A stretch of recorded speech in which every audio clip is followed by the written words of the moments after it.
Second property है just outside the surface of conductor electric field remains perpendicular और remains normal to the surface के just outside तो electric field lines होंगी या electric field की जो डायरेक्शन होगी वो सरफेस के हमेशा परपेंडिकुलर होगी। ये पहले भी टॉपिक आया हुआ है। ये एक कंडक्टर है हमारा, ठीक है, इस पे सपोज करो पॉजिटिव चार्ज है, ये पॉजिटिव चार्ज है कंडक्टर पे। ये पॉजिटिव चार्ज जो है स्टैटिक कंडीशन में है, ये इलेक्ट्रोस्टैटिक्स है।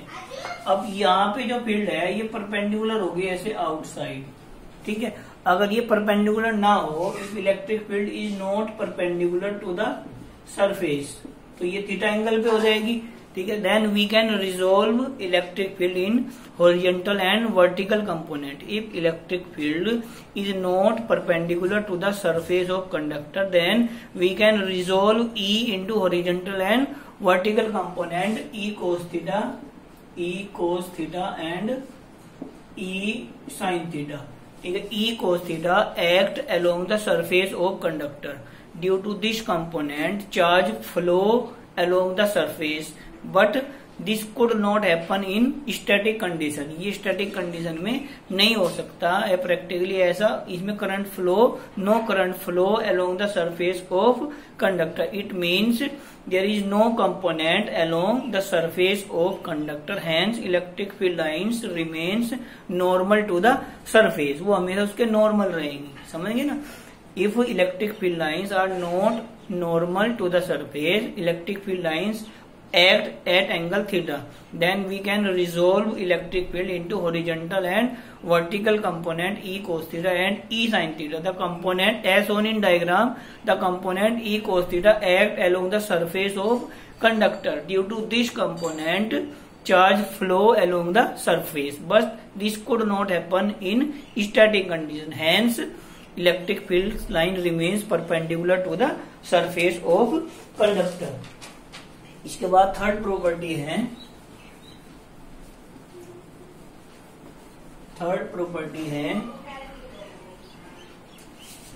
Net charge inside the conductor remains zero. कोई कंडक्टर है उसके इनसाइड में जो नेट चार्ज हो वो हमेशा जीरो होगा, और charge given to the conductor always resides on the surface.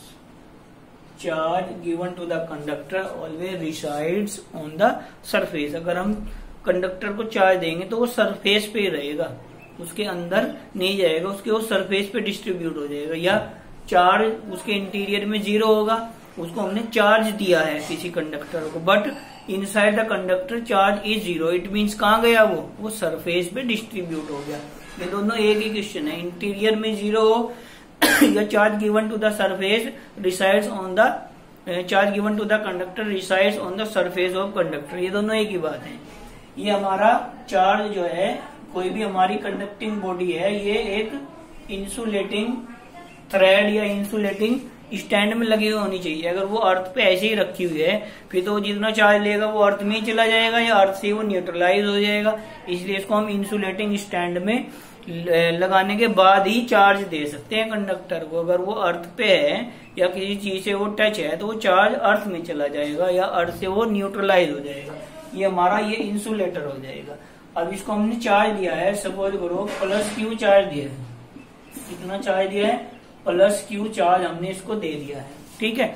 और वो जो चार्ज हमने इसको दिया है वो अंदर नहीं है, इंटीरियर में कोई चार्ज नहीं है, वो सारा का सारा कहाँ रिसाइड हो गया? इसके सरफेस पे रिसाइड हो गया, सरफेस पे वो रुक गया।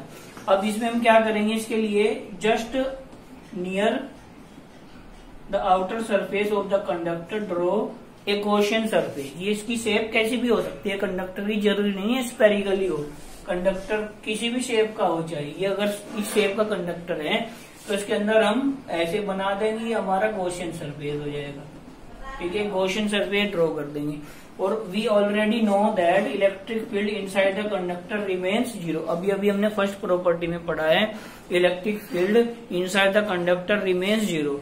ठीक है, तो इसके अंदर इलेक्ट्रिक फील्ड जीरो है। ठीक है, draw Gaussian surface inside the conductor just near the outer surface. जो आउटर सरफेस है उसके जस्ट बिलो, उसके नियर ही हमने एक गॉसियन सरफेस ड्रॉ कर लिया। तो अकॉर्डिंग टू गॉस थ्योरम या अकॉर्डिंग टू गॉस लॉ ये हो जाएगा हमारा phi is equal to Q upon epsilon naught. Phi is equal to Q upon epsilon naught हो जाएगा इस गॉसियन सरफेस के लिए। तो फाई कितना हो जाएगा हमारा, फाई हो जाएगा ई, सपोज करो इस पे कोई एरिया एलिमेंट ले लेंगे, E D S cos theta is equal to Q upon epsilon naught. ठीक है, वो कोई भी हमने सरफेस ले लिया, ये तो इसके लिए तो हमारा थीटा जीरो हो जाएगा, इसके लिए हमारा थीटा कुछ भी हो सकता है एंगल, तो उसको थीटा को हमने ऐसे थीटा रख दिया ई कोस थीटा। ठीक है,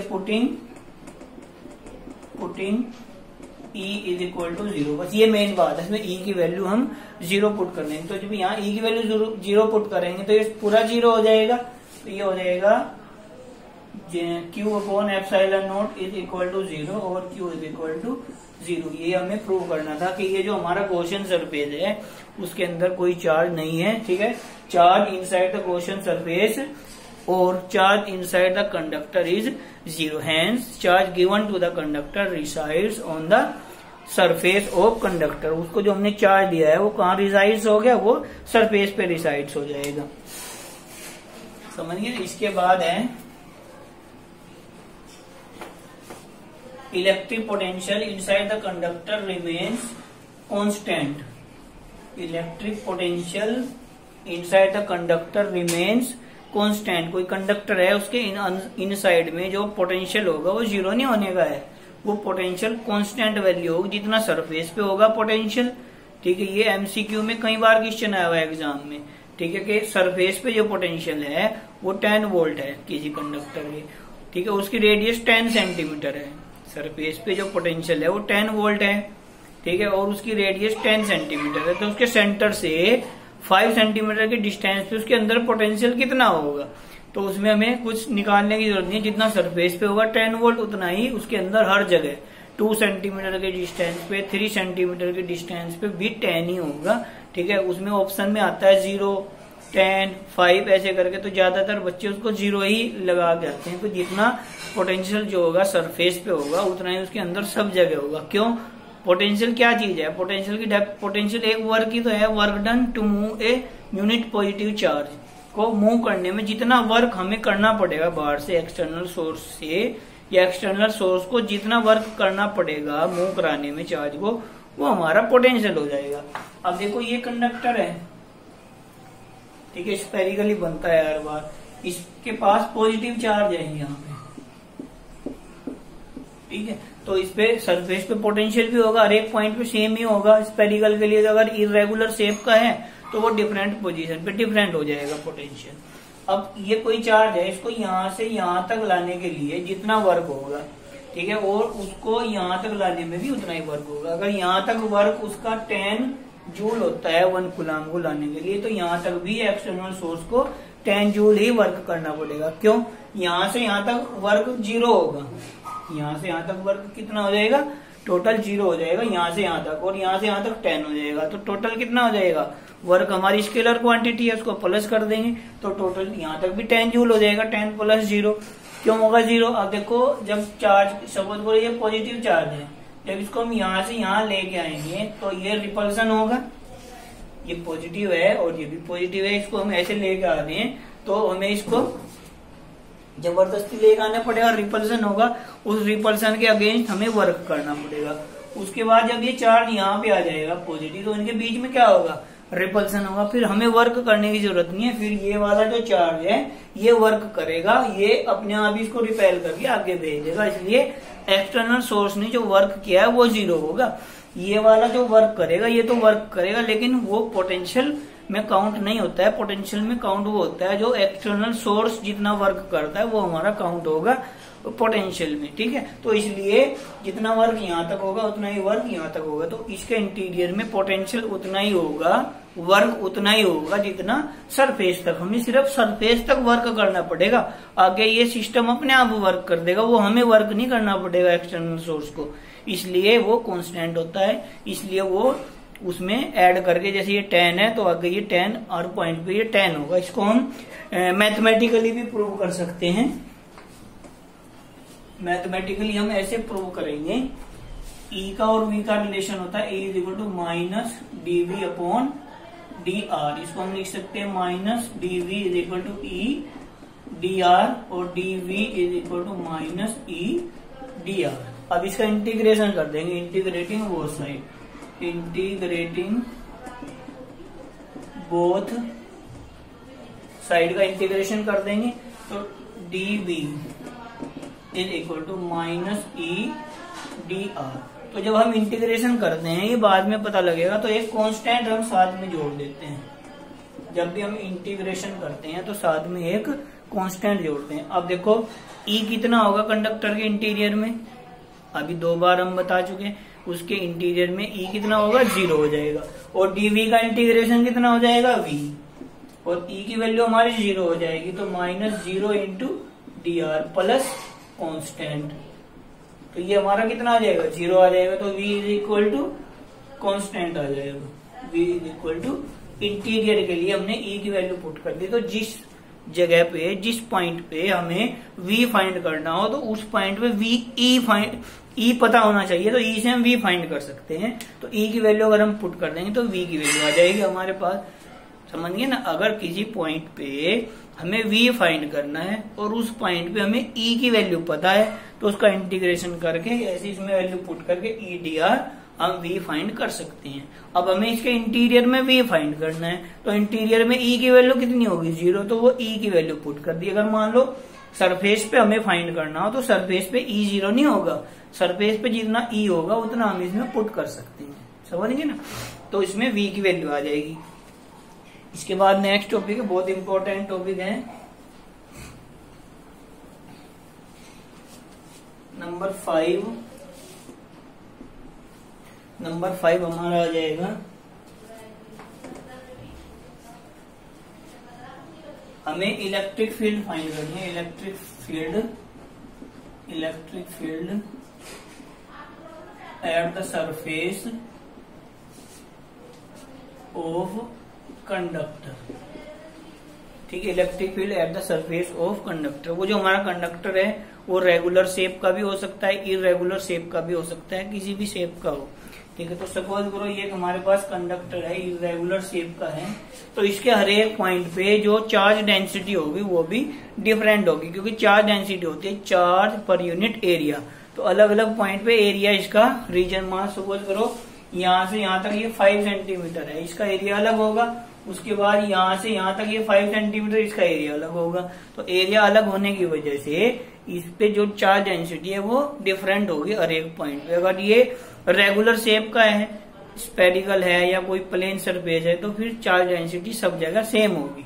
तो इसको चार्ज हमने दिया है पॉजिटिव, उस पे डिस्ट्रीब्यूट हो जाएगा यूनिफॉर्मली कंडक्टर, ठीक है। इसके अंदर कितनी होगी इलेक्ट्रिक फील्ड, कंडक्टर है, इतनी भी प्रॉपर्टी है, वो किसकी हम डिफाइन कर रहे हैं, कंडक्टर की। तो इसके अंदर इलेक्ट्रिक फील्ड कितनी होगी कंडक्टर के अंदर, 0। E की वैल्यू हर जगह इसकी, यहाँ पे भी, यहाँ पे भी, यहाँ भी, सब जगह इलेक्ट्रिक फील्ड हमारी 0 होगी।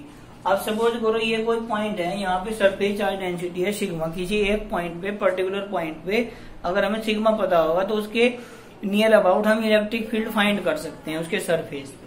तो इस पॉइंट पर हमें फाइंड करनी है, इस पे सरफेस चार्ज डेंसिटी है सिग्मा। तो यहाँ पे bye the symmetry draw a cylindrical Gaussian surface हम ड्रॉ कर लेंगे, और यहाँ पे ये हमारा ये वाला हो जाएगा। तो 2 सरफेस हैं हमारे, इसमें 3 सरफेस हैं, 2 तो ये प्लेन हो जाएंगे और एक हमारा कर्व सरफेस हो जाएगा। तो इसके अंदर फ्लक्स कितना होगा, अंदर जब फील्ड नहीं है तो फ्लक्स कहाँ से हो जाएगा, फ्लक्स क्या है, नंबर ऑफ फील्ड लाइंस। तो जब अंदर फील्ड ही नहीं है तो इतने में कोई फ्लक्स इसमें नहीं होगा, इलेक्ट्रिक फील्ड भी 0 होगी, फ्लक्स भी 0 होगा। फ्लक्स हम सिर्फ ये बाहर वाला लेंगे। अब देखो जो इलेक्ट्रिक फील्ड होगी यहाँ पे, इलेक्ट्रिक फील्ड किधर को होगी, इधर को हो जाएगी, और ये डी ए किधर को हो जाएगा, इसका एरिया सपोज करो ये वाला ए एरिया है, तो डी ए ये भी हमारा आउटसाइड हो जाएगा। तो दोनों के बीच का एंगल कितना हो जाएगा, 0। अगर यहाँ पे ये वाला सरफेस लेंगे तो इस पे एरिया वेक्टर किधर को हो जाएगा, डी ए, तो इसके बीच का एंगल 90 हो जाएगा, तो इसका भी फ्लक्स 0 हो जाएगा। तो फ्लक्स सिर्फ इसका बचेगा हमारा, ठीक है। तो गॉस थ्योरम का यूज करके हम यहाँ पे इसकी फील्ड फाइंड कर सकते हैं, ठीक है। ड्रॉ, ठीक है, consider a conductor having positive charge, uniformly distributed positive charge इसके पास है। Let at a point the surface, ये मेन पॉइंट है, let at a point the surface charge density is sigma, किसी पॉइंट पे सरफेस चार्ज डेंसिटी कितनी है, sigma है। तो अकॉर्डिंग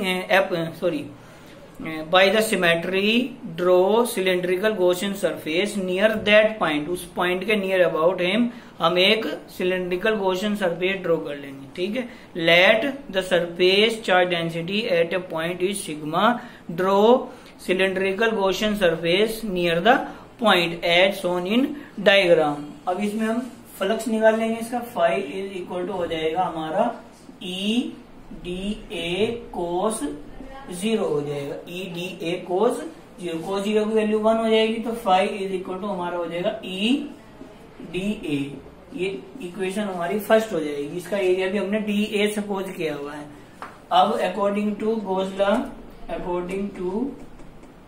गोस लॉ फाई कितना हो जाएगा, क्यू अपॉन एप्सिलॉन नॉट, ये हमारी इक्वेशन सेकंड हो जाएगी, ठीक है। क्यू, अब क्यू हम कहीं से फाइंड करेंगे, सिग्मा से। यहाँ पे सरफेस चार्ज हमें क्यू नहीं पता है, हमें पता है सिग्मा, हमें पता है सरफेस चार्ज डेंसिटी। तो अगर हमें एरिया पता होगा तो हम क्यू फाइंड कर सकते हैं। तो ये हमारा हो जाएगा sigma is equal to Q upon जितना इसका एरिया है, ये वाला एरिया हम इसको ऐसे लिख सकते हैं डी ए, इतने का हमें फाइंड करना है। तो क्यू इज इक्वल टू आ जाएगा sigma multiply integration D A. ये इसको ए इसलिए नहीं लिखा मैंने, अब ये सिलेंडर कितना भी हो सकता है, ये हमने जस्ट इमेजिन किया है। इसका एरिया जो होगा इंटीग्रेशन पूरा करके, वो अगर हम यहाँ ए लिख देंगे तो यहाँ ए भी लिख सकते हैं।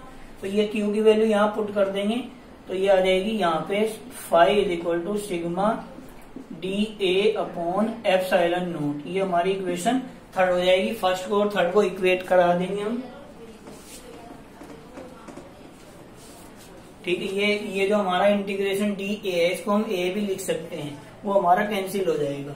तो ये हमारा आ जाएगा फ्रॉम फर्स्ट एंड थर्ड, ये आ जाएगा हमारा सिग्मा या E multiply d A is equal to sigma upon epsilon naught multiply d A. तो ये कैंसिल हो जाएगा। इसको हम ए पुट कर देते तो भी ये कैंसिल हो जाता है। तो ई की वैल्यू आ जाएगी सिग्मा अपॉन एप्सिलॉन नॉट। तो कोई भी कंडक्टर है उसके सरफेस के पास में जो इलेक्ट्रिक फील्ड होगी वो हमेशा सिग्मा अपॉन एप्सिलॉन नॉट होगी। अगर इसको वेक्टर फॉर्म में चेंज करना है तो एन कैप से इसको मल्टीप्लाई कर देंगे, E vector is equal to sigma upon epsilon naught N cap, ठीक है। ये इसमें हम पुट कर देंगे।